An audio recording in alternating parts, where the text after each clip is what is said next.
Court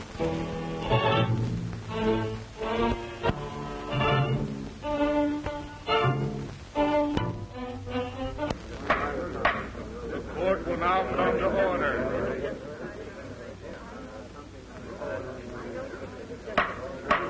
Silence. Silence in the courtroom.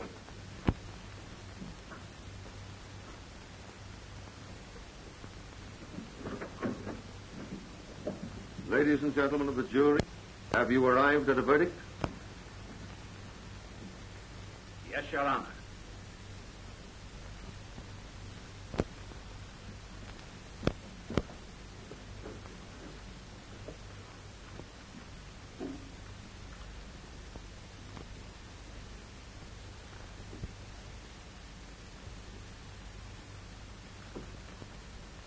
The defendant will rise and... The jury, after due and careful consideration, finds the defendant, Dr. Robert Cromwell, not guilty of the crime with which he is charged.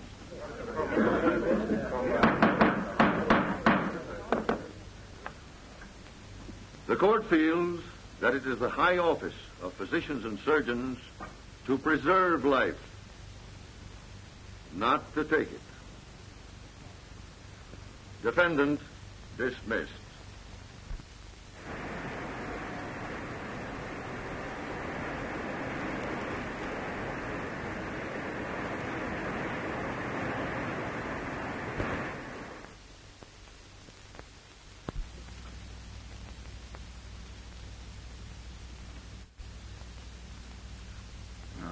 Where will this lead?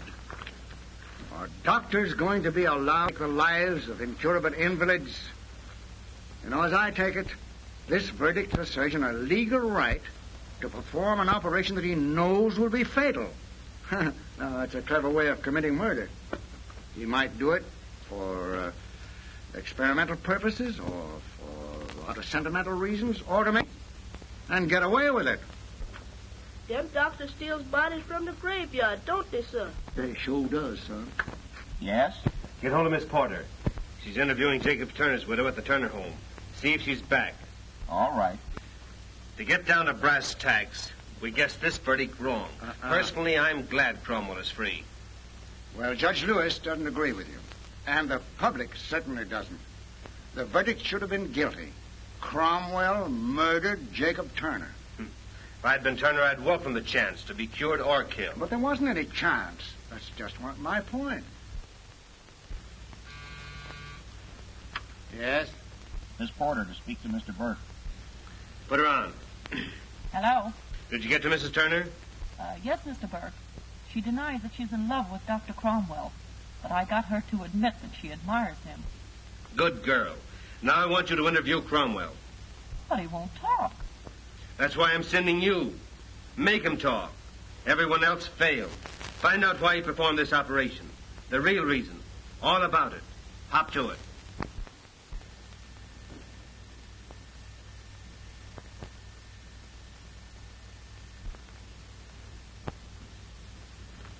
I hope Dr. Cromwell comes in before Dr. Lucas. I'm dying to see him.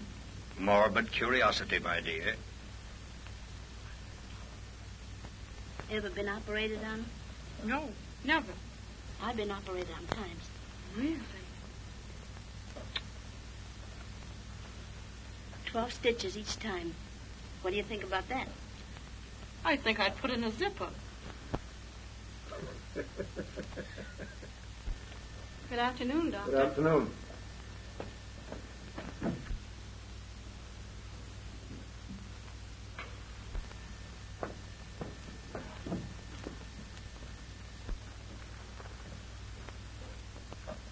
Has Cromwell come in? No, Doctor. That's strange. I left him at the Medical Association more than an hour ago. What is the association going to do about it, Doctor? Hard to say.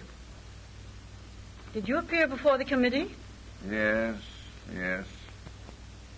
I brought up the point that no one is wise enough to say that because this operation never has been successfully performed, it never will be. Finally, that Cromwell is one of the most brilliant of our young surgeons, and his services should not be lost because of this public hue and cry.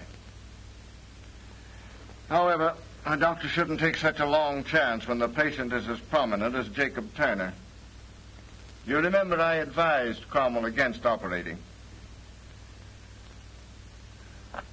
Send Miss Johnson in. Very well. You may come in now, Miss Johnson.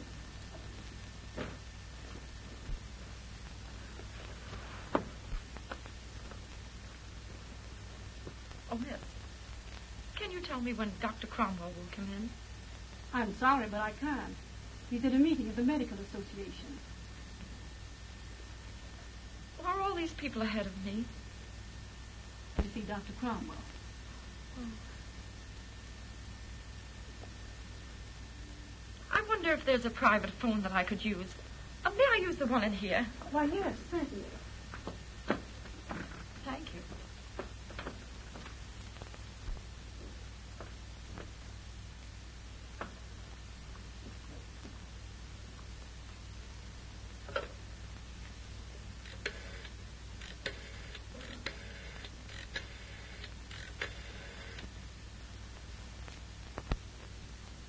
Hello, Mr. Berg. I'm in Dr. Cromwell's office, his private office. Well, you young baby. You don't have to see the old doctor, man. I do. Don't I, Nursey? Do you wish to see Dr. Cromwell or Dr. Lucas? Oh, Dr. Lucas, of course. I want to be cured, don't I, Queenie, and not killed. What are you, baby?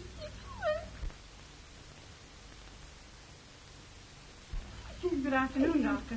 Oh, just sit down yes, there. I will. Thank you.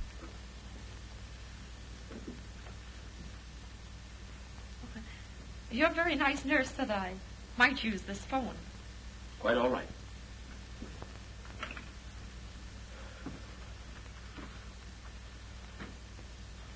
How did you hurt your arm? I fell. I was getting out of my car. I see.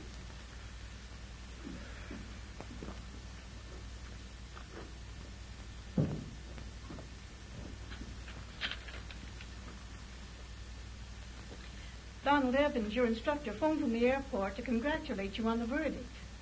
Also, he wants to arrange for your final test. I'll telephone him later. I'm awfully happy about the verdict. Thank you, Miss Fielding.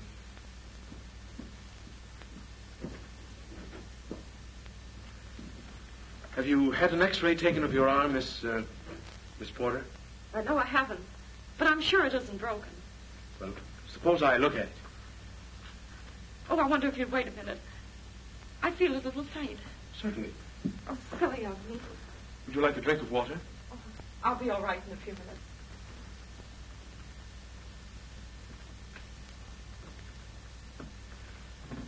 Doctor, you seem awfully upset. May I prescribe for you before you prescribe for me? Well, what would you prescribe? Well, when I'm worried, I get rid of it by talking it out of myself. Of course, I know why you're worried. I've been reading the things they've said about you in the newspapers. They aren't true, are they, Doctor? No, not all of them. The newspapers infer that you performed this operation on Jacob Turner because you were in love with Mrs. Turner. I've never been in love. I performed the operation because I believed that it would prove successful. Now you know you're wrong. Oh, the operation was a success, but the patient died. Yes, if you wish to phrase it that way. Well, how is it? Very simply. But something like this. His left arm was paralyzed. Certain nerves of his face were affected, causing his right eyelid to droop. His condition was caused by a tumor on that part of the brain known as the pons, and it was the opinion of the physicians who had attended him that such a tumor cannot be removed. That is, the respiratory, that which makes us breathe, centers back here, and therefore, under the knife, the patient stops breathing. The result is immediate death. That was and is their contention. But Turner didn't die under the knife. That's my point. He didn't die until 5 hours after the operation had been performed. The tumor was successfully removed. Further, I say the operation was a success because before his death, the nerves of his face showed signs of recovery, and the paralysis was partly relieved. I think I see what you mean. But why did he die? I contend that he died because his vitality had been drained by the length of his illness. Had this operation been performed 6 months or a year ago, I'm sure he would have lived. Well, I think I understand. Someday, someone will perform a similar operation. He'll save a human life. That will be my vindication. I hope so.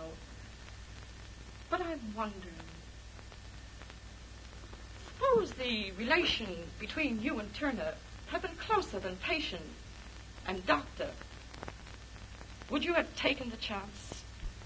That's a question I can't answer. No one can say how far his judgment may be swayed by his emotions. Shall I have a look at your arm now?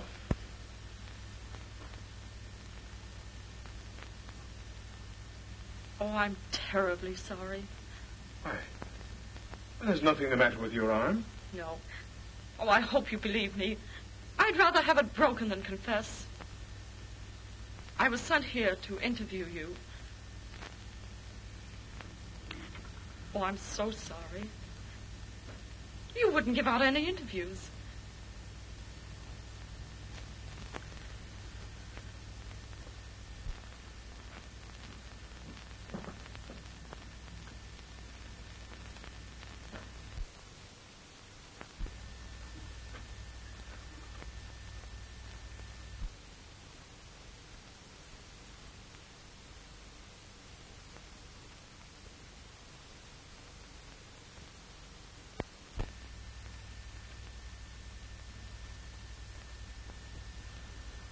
Are there any patients waiting to see me?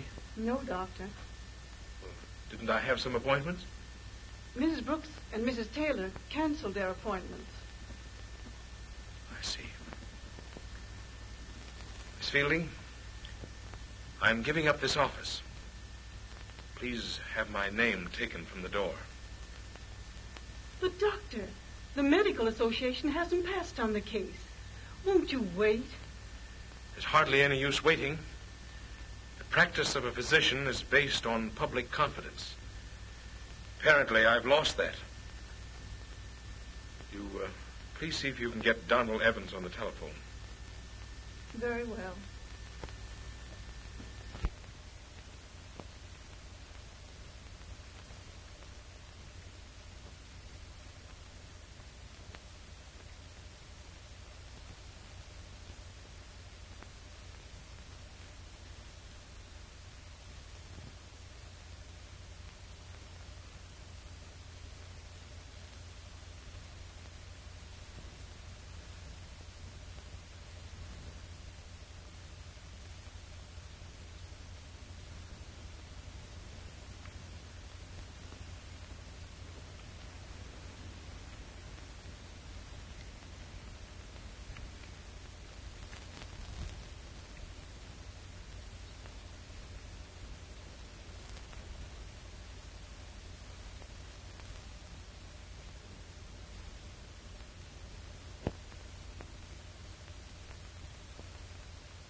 Hello?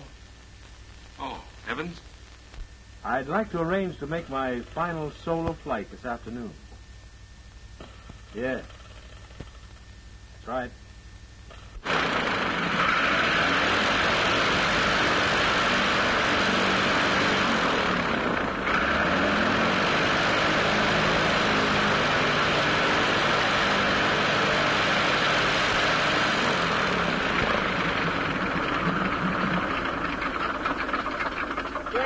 Gas, Smitty. Okay. Well, we've been doing a lot of work on this baby. Gosh, she's running fine. Looks fine, Don. What have you had done to it? Oh, give her a complete overhaul. Going to do something with her. Another non-stop record, huh? No. Something bigger. Then you won't want me washing out your landing gear. Oh, no chance, Doc. Your nerves are okay. Hey, Don, your face is coming along all right. Oh, it's pretty good. I'll be glad when I get some teeth so I can talk like a human being again. You talk fine. Yeah, I'm glad you think so. Say, Don, who owns that old crate over there? How's that? Oh, that belongs to the airport. You know, that used to be Nungesser's old ship. Really? Yeah. You know, sometimes when the fellas get too many under the belt and don't care what happens to them, they take it up for a hop. Yeah? I never noticed it before. Let's take a look at it. All right.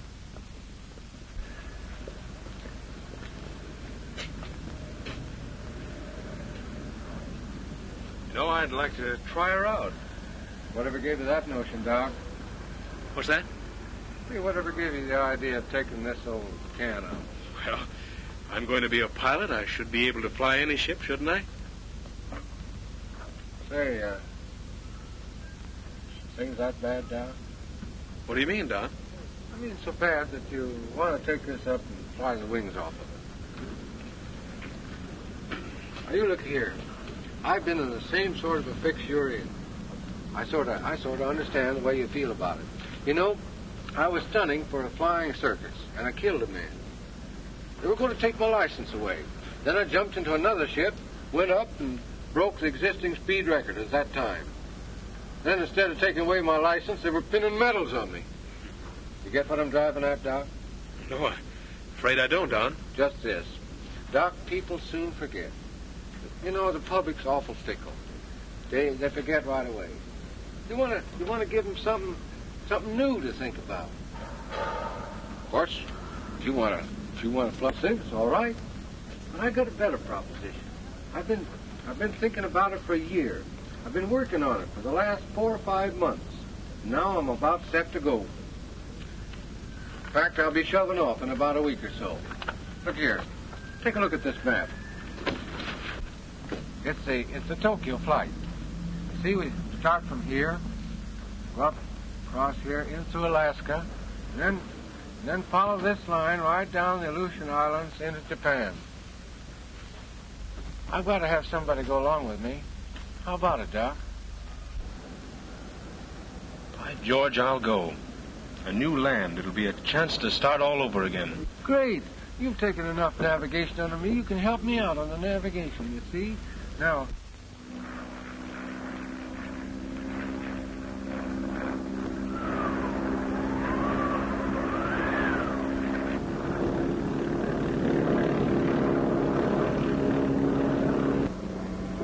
Don, now look at this. This means I'll have to find a new land and start all over.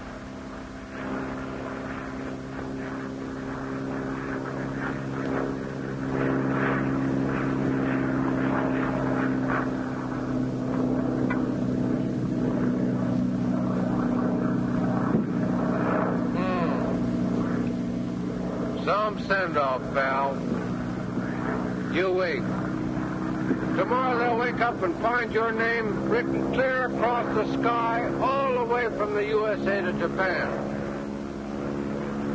You'll feel just as cheap as I did once when I was in Paris during the war. A Frenchman tried to get into a cab that I just hailed in the curb, but I beat him to it and I got in first. Then I gave him the raspberry. You know, the next day I was presented to him for the Croix de Guerre. He was the president of France.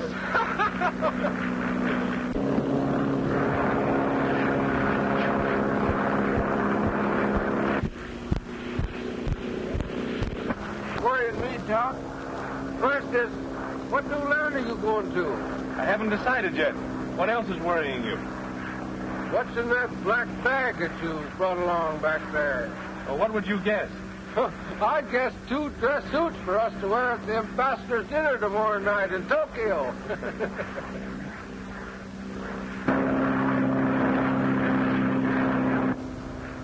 Gosh, Doc, it's getting thick as the devil. I can't seem to get out of this.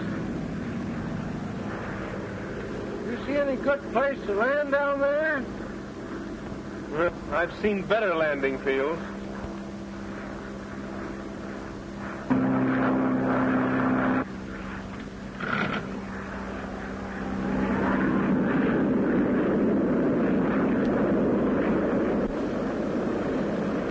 What's the matter, Don? Ice. See, it's getting on the wings. If we don't get out of this, we'll be forced down, sure.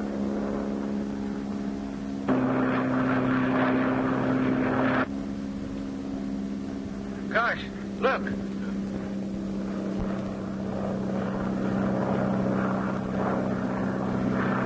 Look, gee, we're going down fast. Sure are. I can't seem to hold her up. She's just squashing like everything.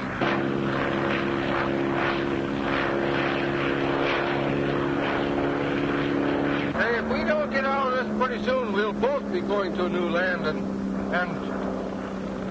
trying to start over. Well, I wouldn't ask for better company, Don. Well, we're going to have to land. Brace yourself, Doc.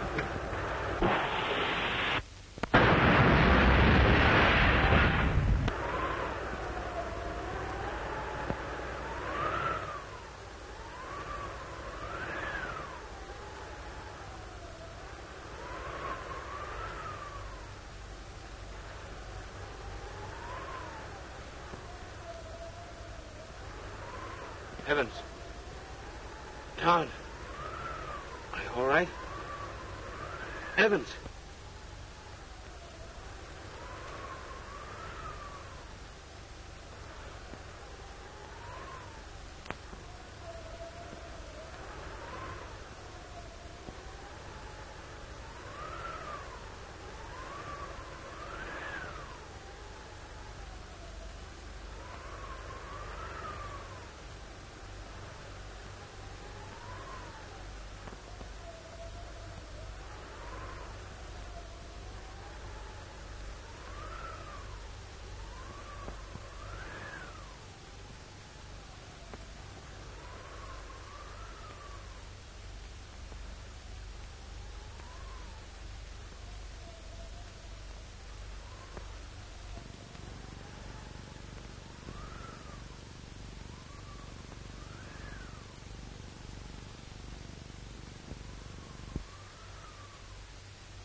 You Klondike. Tom Ross is bringing in a frozen man. You better get a room ready. Bring him in here, please. Be careful. Don't hurt him. Yes. Watch your step there. Watch your step. You think he's dead? Bring him right in. Take him right in. Bring him in here. Yeah. What about you pick him up like that? I must be dead. Where'd you get him, Tom? You do that, boy.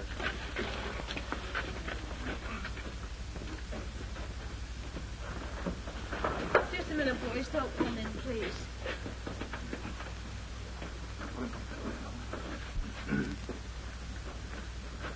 I wonder who he is. Don't you think you'd better rub him with some snow, Seth? He's not frozen. He's hurt. Get him out of his clothes and into bed. Yeah.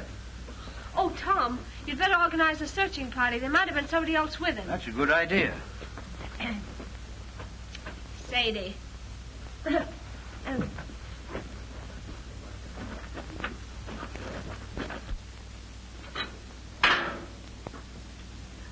Gee, Jim, I didn't mean to neglect you so today, but I've been kind of busy and worried. Well, young man, it's getting pretty late.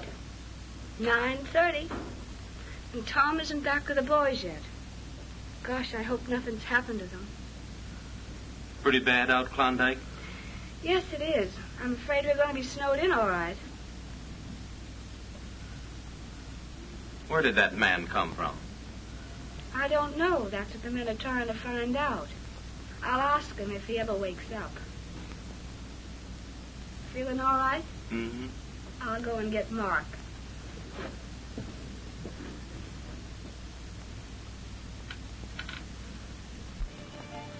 Mark, it's Jim's bedtime. Mark. Well, I'd hate to be sick and depend upon you to stay awake. What time is it? It's 9:30. No wonder I went to sleep. Boys come back yet? No, and I'm worried. You better go and put Jim to bed if you can get him to go before the news item comes on. I'll stay and watch.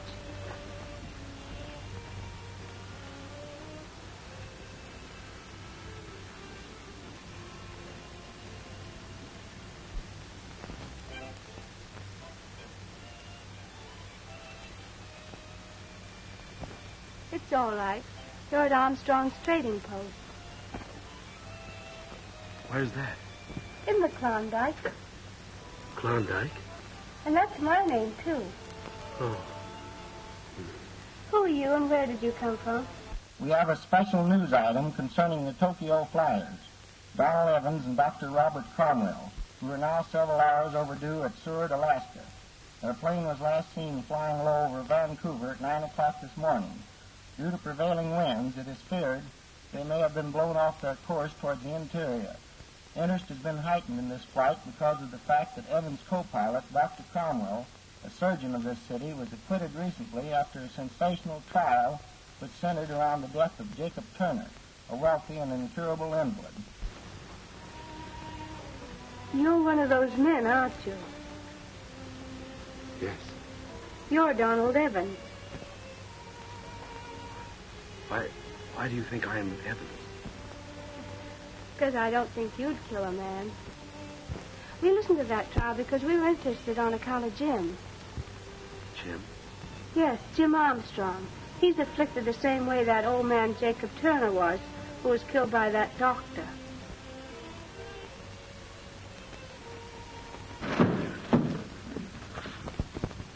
Oh, they're coming back. Who? The searching party. Found an airplane smashed to pieces, half buried in the snow. There was a man in it, dead. We did what was necessary. No need of bringing him in. There were two of them. One was Donald Evans. He's the one's in there. The other, Dr. Cromwell.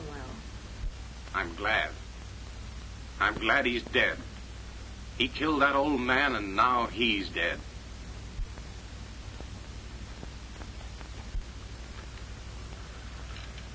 Good night, Jim.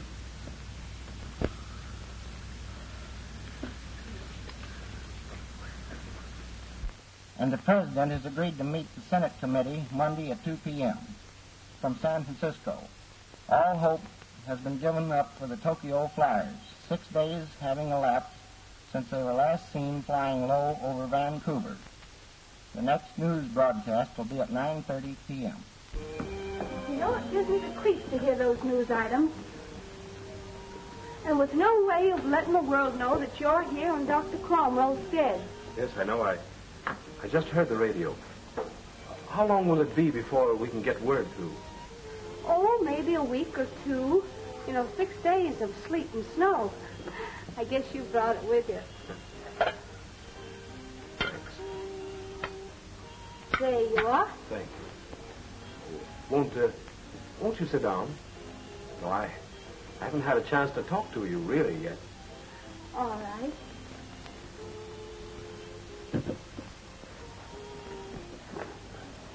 Will you have some toast with me? Oh, no, thanks. I've finished. What do you do with yourself through the long winters up here? Oh, I help Mark with the store and the cooking, but he's a much better cook than I am. Then I teach school, and of course there's always Jim to look after. Tom Ross tells me that you and Jim were to be married. Yes, Jim and I have been engaged ever since I can remember. We were going to get married and go down to the States. He had an awfully good job offered him down there. He's really a genius. He can make anything electrical. Why, he made that radio out there, and it picks up stations from all over this part of the country.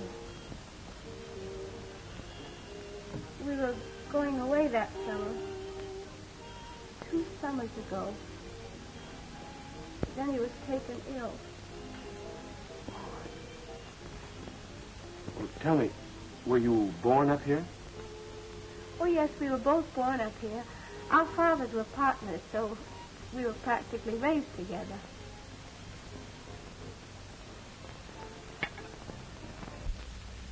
Oh, come on.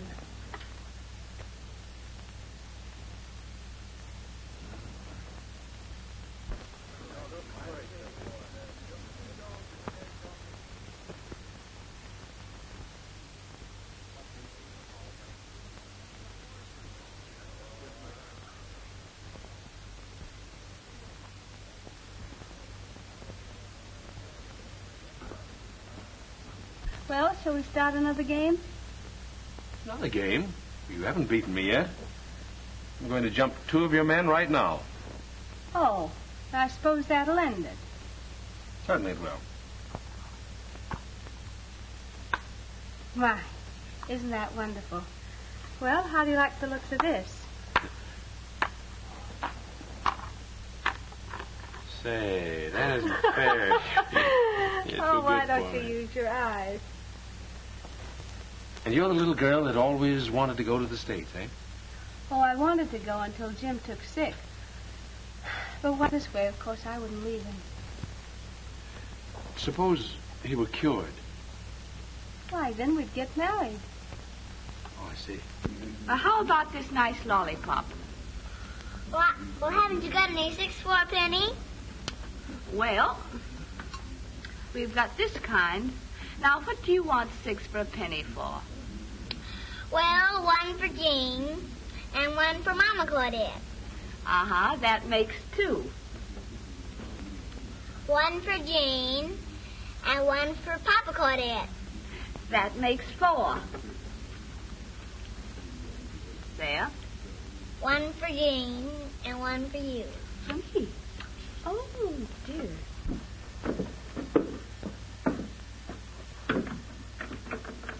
This was Jim's workshop. I want you to see it. I want to talk to you about Jim. All right, Mark. Dust. Just as he left it last time he was down here, 2 years ago this summer. Those are his books. He studied too hard. Maybe that's what's the matter. He always was smart. When he was just a boy and first heard of Marconi's experiments, he turned right in and built a radio, the first in this part of the country. You're proud of him, aren't you, Mark? Yes, I am proud of him. I'd give the trading post. I'd give my own life to make him well like he was. And that's what I want to talk to you about. I listened to that trial over the radio. And I believed what that jury must have believed when they said you weren't guilty.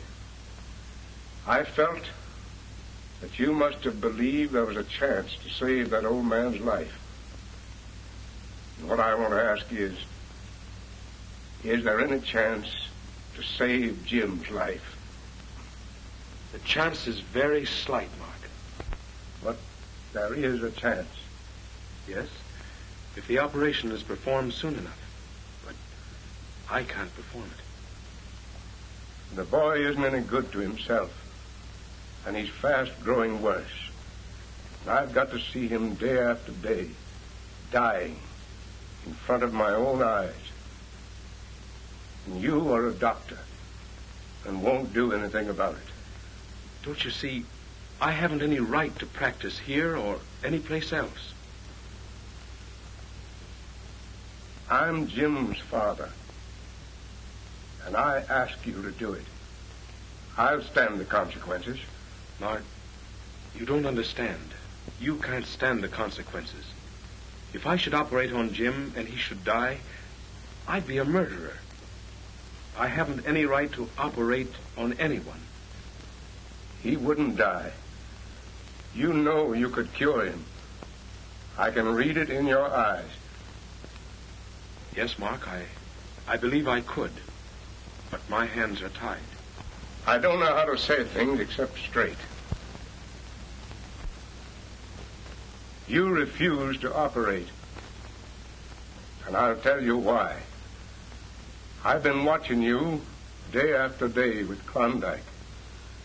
And if Jim was cured, she'd marry him. Ain't that the real reason you won't operate? No, Mark. That has nothing to do with it. I think it's got a lot to do with it. Think it over.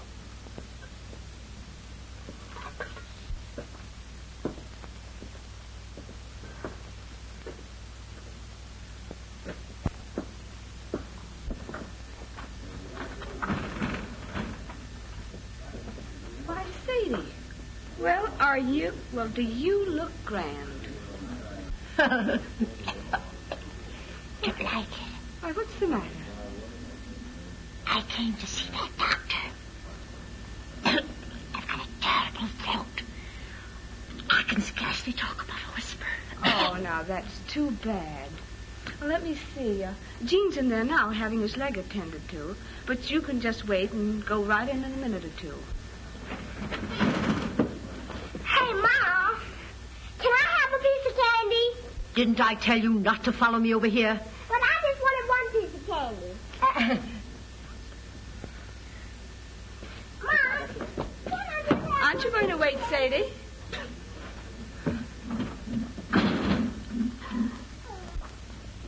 What's the matter, Mark? I've been telling that doctor he's got to cure Jim. Cure him? How? By operating, like he did on that man in the States. But, Mark, that man in the States died. Dr. Cromwell isn't going to operate on Jim.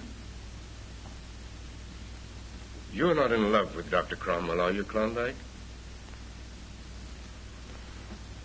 Why, Mark, what do you mean? Suppose Jim was cured. You'd feel you'd have to marry him, wouldn't you? Why, I'd give anything in the world to see Jim well again. Then you'll do what I ask. If he isn't cured, it won't be your fault, nor his. And Jim will be better off. What do you want me to do? I want you to get him to operate. But, Mark, you don't know what you're asking. Supposing Jim dies. He won't die. He'll get well. All right. I'll talk to Dr. Cromwell. When? Oh, when I get a chance. Maybe tonight. All right. I don't believe he can possibly live 6 months. Maybe a year at the longest. But just suppose you cured him. Suppose I did cure him. Klondike, do you love Jim? Yes. I love him as I've always loved him. And if I cured him, you'd marry him? Yes. Suppose I failed. Oh, but I don't believe you'd fail, or I wouldn't ask you. No, I wouldn't fail. Not if that's what you want.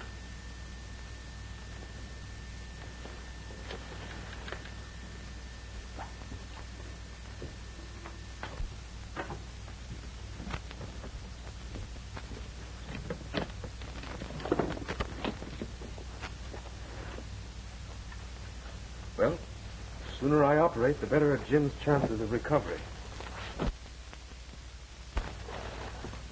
Then you are going to operate? Yes. Tonight.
Mark, you'd better sit down. They can take care of him.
Mark, you'd better go in the other room.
One thing is certain. The greatest danger has passed. Due to Jim's remarkable vitality, the respiratory action didn't stop during the operation. What does that mean, Doc? He didn't stop breathing. Oh.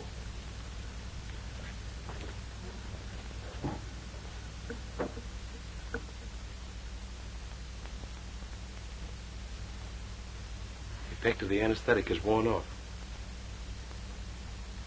He's breathing normally. Temperature's gone down. Is he going to get well, Doctor? See no reason why he shouldn't. Look, his hand seems to be relaxed already. Oh, it's wonderful. No. No, it just proves that an operation like this can be performed successfully. Mark! Mark, Jim's going to get well. Well? Yes. Jim, well?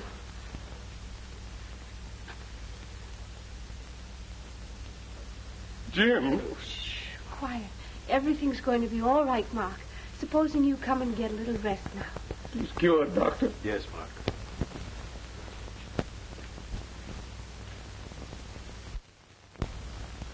I guess you're pretty tired, Doc.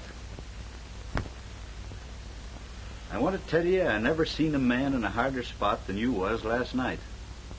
One slip of the knife and you'd have had what I reckon you want more than all the gold in the Klondike. What do you mean, Tom? Oh, I ain't blind, Doc. And there ain't no man that's ever seen Klondike that could blame you. What I admire you for most is the way you handle them tools and her standing beside you. Well, I can see you now by the table, working to save Jim's life when, if I know what's what, you're mighty deep in love with Klondike. You're a shrewd observer, Tom. Oh, I take notice. Of course, Doc, a feller like you would never fight for a woman against a sick man. It kind of looks now like Jim's going to get well.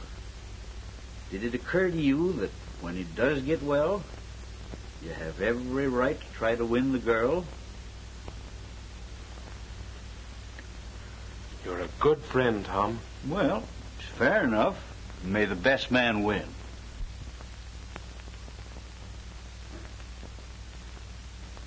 Jim, you're awake. Doctor. Well, how do you feel?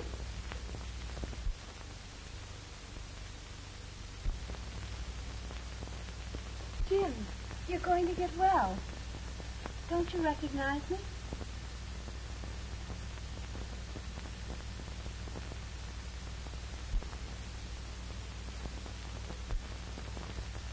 Jim, speak to me. Say something.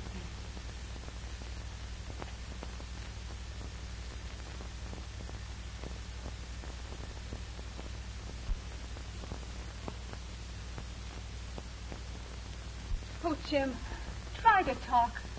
Say something.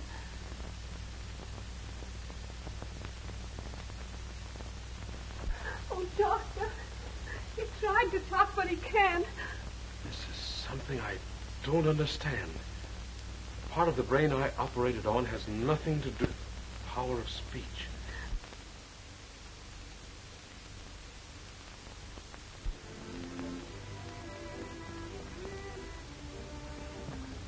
Well, Judge, you're just $14 short.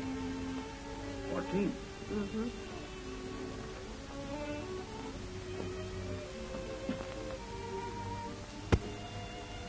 Well, that's great enough got. Well, I reckon, Klondike, you'll just have to take back those blankets over there. Yeah. You'll be needing all the blankets you've got. I'll just charge it to you. Well, now, thanks. I don't like to do that, but I'll be back. I'll be back next winter, and I'll have this boat just filled with nuggets. Big ones, too. Okay, Judge. Good luck to you. Goodbye. Goodbye.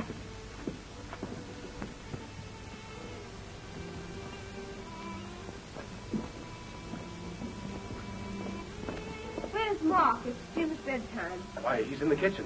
I'll reel him in for you.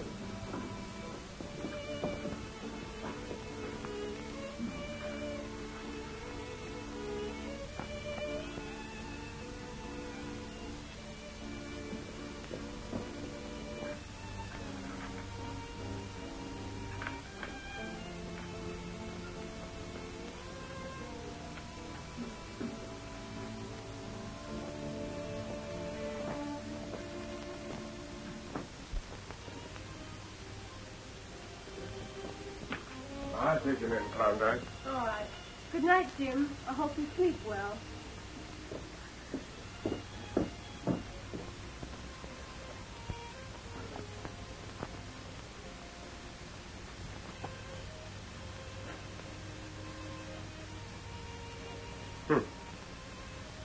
Wonder who unfastened that door.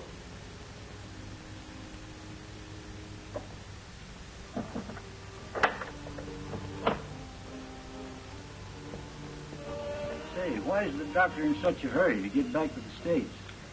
Oh, it's about something that came over the radio last night. That Turner woman's been arrested and charged with murder. Who is she? Oh, she's Turner's wife. The man that the doctor operated on when he was down in the States before he came up here. If you remember, he died. Yes, that's mighty bad. Did you hear any more about it this afternoon? Not a word, just some weather reports and news items and... You know, Doc, it'll be tough sledding tomorrow, but I'll get you through somehow. That is, if you feel you must go. Well, Oh, why don't you stay a while? There must be some mistake. I know, but don't you see, to stay here would only look like I'm in hiding. I've got an idea. Yeah. We'll put your name on a shingle and hang it out on the porch, and that'll show them that you're not in hiding. Yes, I know, Oh, but come on. Well, Now, you stay here, and I'll get the stamping up. All right. Give me a piece of board now. Board. Oh, here it is. Oh, that'll do. Just a minute now. I'll get it all fixed. Now, D. Well, I guess I'll be turning in, folks. See you tomorrow morning. All right. Good night, Tom. C-R-R-R. Ah, there. Oh, dear. R-C-C-C-C. Well, say, what about a period after the R? Oh, well, now, didn't you think I knew enough to put a period down there? See? Let me see. I guess we better have Robert. Bob wouldn't sound dignified. No, I'm afraid not. No, not for a doctor. All right. R. Where's the O? Here's it.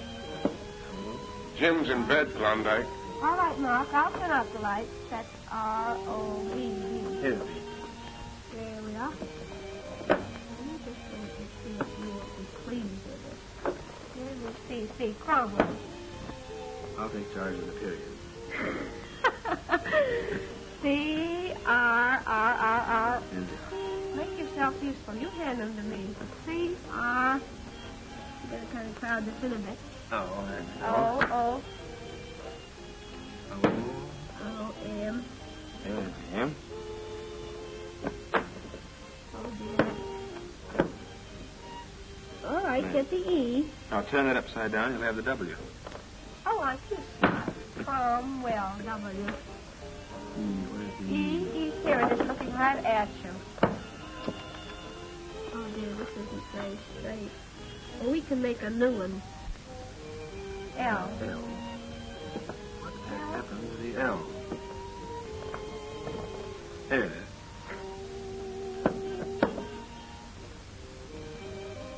Yeah, I'll let you finish. All right. There, just about made it. It's a little bit crooked, but not bad. That's fine. See, I hope you don't have to go.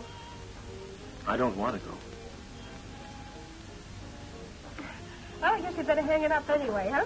Yes, I guess we better. We have a special news item about the sensational Turner case. Jane Turner, who was arrested yesterday, confessed to having conspired with Dr. Robert Cromwell to put her husband out of his misery by killing him. Although it has been believed that Dr. Cromwell was lost during an attempted flight to Tokyo, the authorities have learned that the flyers crashed in Alaska and that the doctor is there in hiding. We return you now to your local stations. It's a lie. Why, you couldn't have conspired to kill anyone. That Turner woman must have gone mad. I'll have to get back to the States as soon as possible. Why, how do they know that you're here? Not even the mail is gone now. Such things always leak through some way. I must leave the first thing in the morning.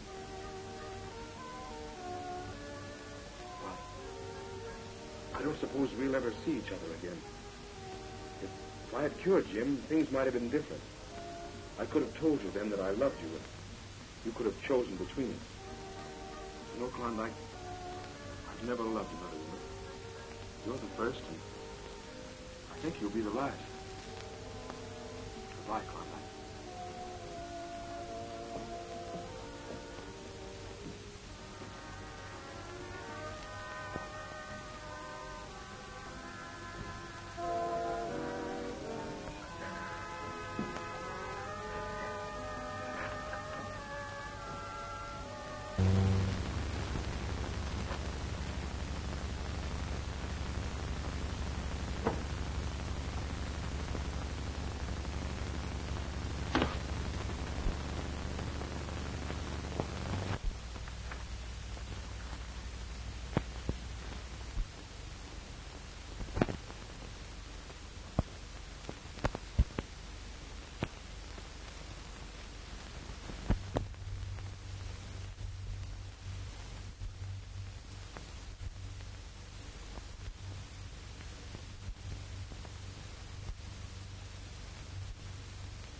Jim, what are you doing down here?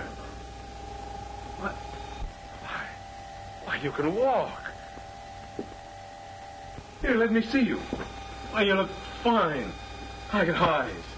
Yeah, I can walk, and I can talk, too. I've been doing a lot of talking lately, over that microphone there. What? I don't understand. I wanted to get rid of you. Came near working, too. Tomorrow, you'd have been gone. You mean to tell me that you've been faking all this time? Sit down, and I'll explain it to you. Yeah, read that. No, read it out loud. See if it can sound familiar.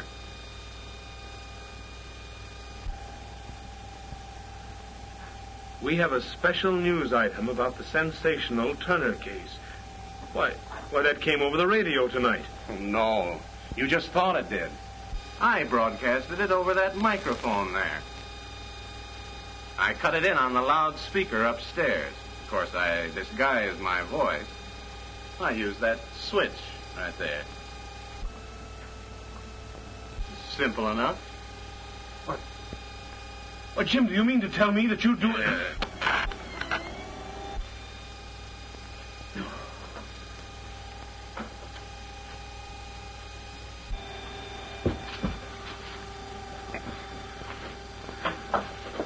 There were only two ways of your getting Klondike.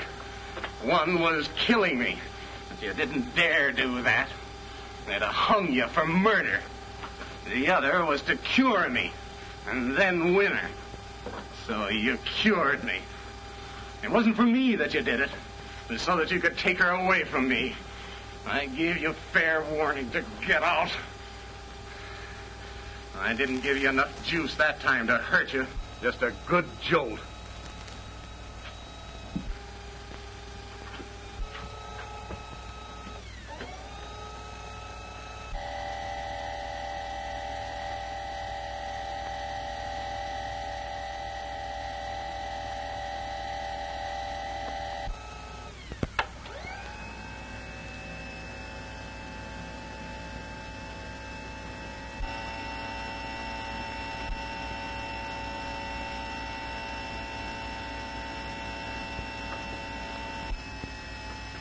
Nobody can hear us down here. They can't even hear this dynamo.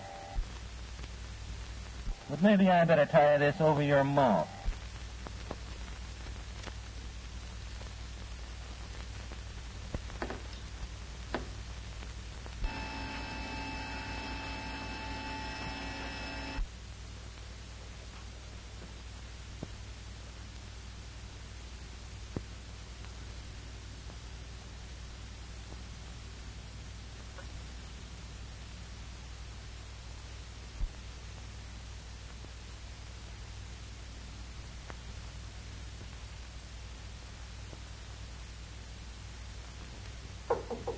Are you still up, Doctor?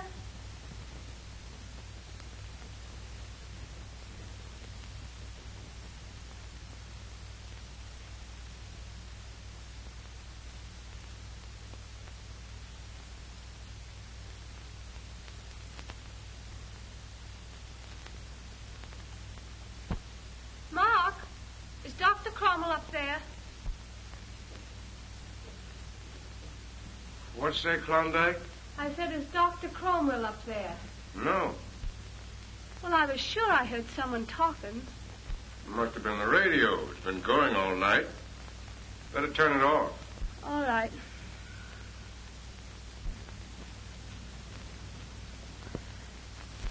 When they find you, I'll be in bed.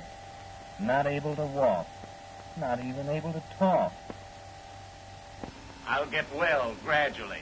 They'll think you came down here to my workshop and accidentally electrocuted yourself.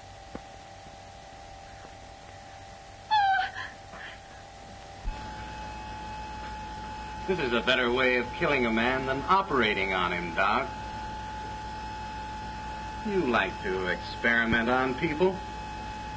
Now I'm going to experiment on you.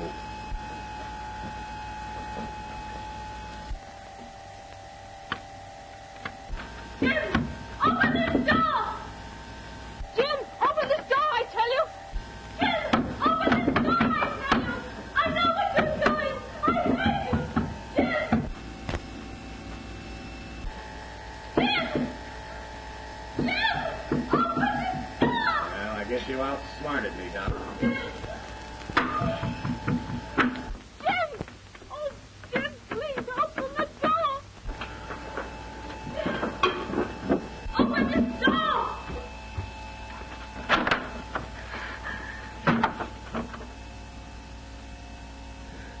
Jim, have you gone mad? Jim, you can walk. Jim can walk, Doctor.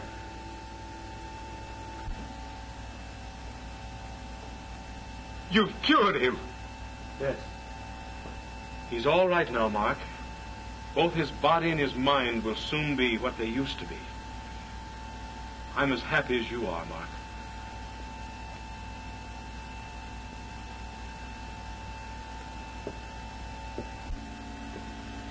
I'm happy, too.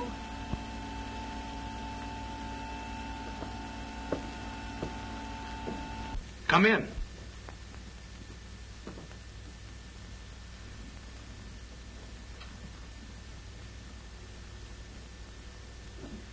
I wouldn't believe it was broken even if you showed me an X-ray. I want a story and I want to congratulate you. Oh, it was splendid the way you put it before the Medical Association. I was there. A triumph. Do you remember? It was exactly the way we spoke about it. And you did it.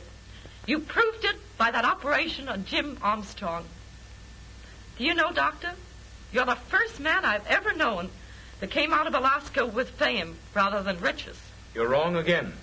I came back with more riches than fame. Really? Yes. Yes?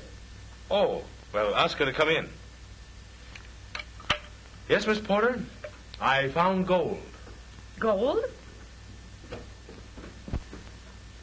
Oh, I'm sorry, dear. I just dropped in to see how you were. Come in, my dear. Pure gold, Miss Porter. I want you to meet her. Mrs. Cromwell. How do you do? How do you do? That gives me a lead for my story. And it starts like this. Gold, gold, precious gold. Hard to get, but not hard to hold.